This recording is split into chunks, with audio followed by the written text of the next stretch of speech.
Hey guys, welcome back to the Next Generation. My name is Brooke, and this week I will be telling you about the time when I cut my leg open. Let's get into it. So, basically, what happened was this was a really long time ago that it happened. It was around, I think, 9 or 8 years ago, and I was at a friend's house with my sister, and she lived right by an intercoastal. So we walked down, and there was a bunch of cement blocks that was broken, all in the water and everything. So we're walking, and it was pretty hot out, so we were just kind of walking in the water, not too deep though, and we were gonna leave, and we were gonna go back to her house and eat or whatever. I don't really remember. And I remember she went and she was fine, so I went the same path that she did. But what she didn't tell me was that the rock she stepped on was slippery. So when I stepped on it, I wasn't really paying attention to what I was stepping on, I guess. And I slipped and I fell. But what was next to that block that I was standing on was a coquina bed, which is basically just a bunch of crushed up shells and algae and all that. And it cut my leg open, and I still have a scar from it. The scar is about that big. And I just remember bleeding and crying and screaming. And I remember her brother was working on a house because he was older.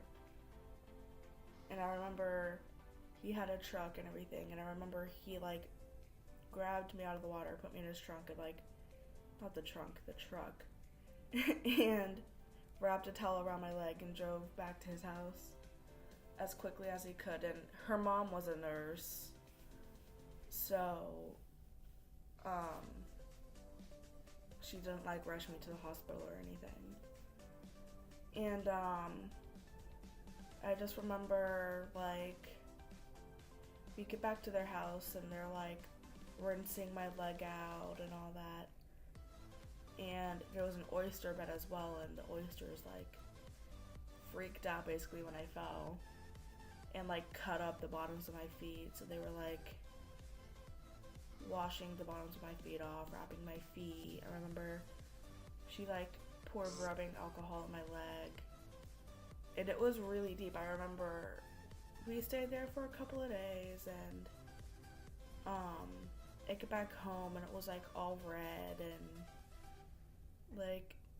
just really gross. And my mom was like, okay, well, we're gonna have to take you to the ER because it looks like it's infected. So we go, and we were there overnight at that point.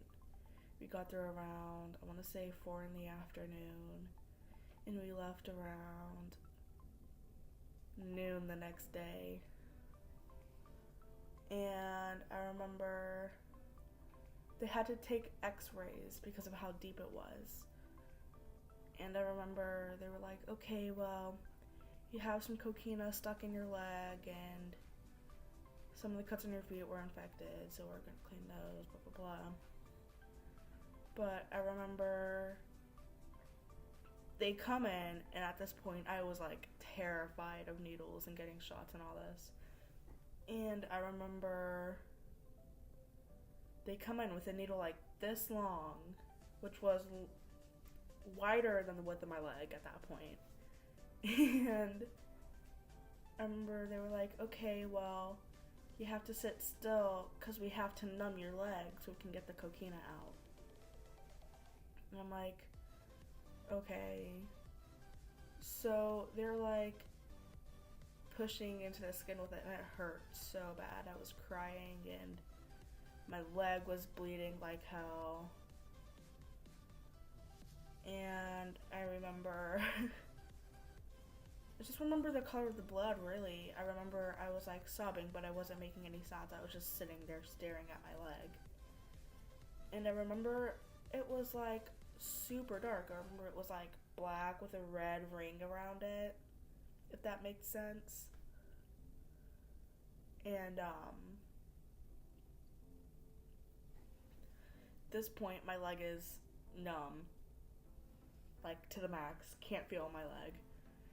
And he's like, okay, well, I'm gonna go ahead and get the coquina out.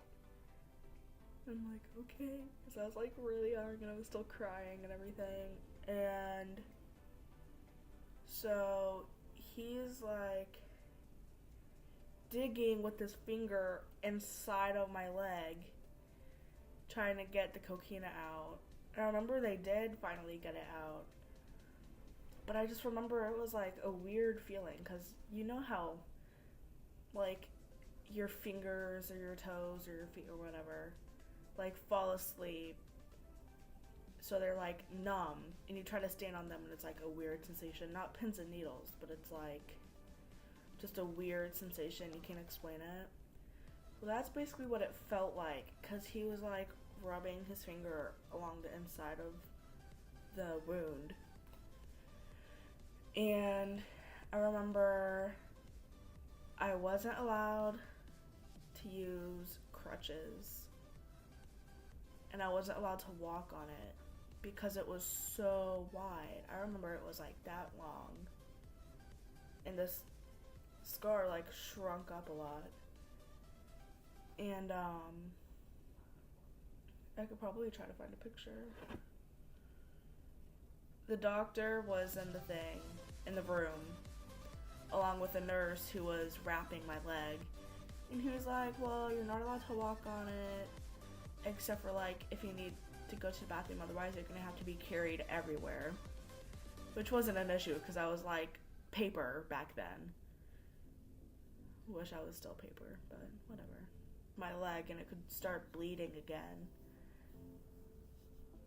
And I remember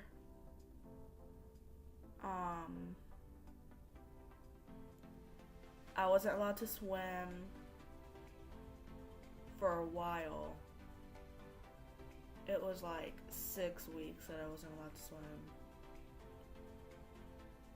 But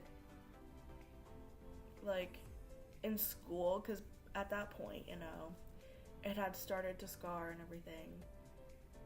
And I was like, it was kind of like a scab basically at first.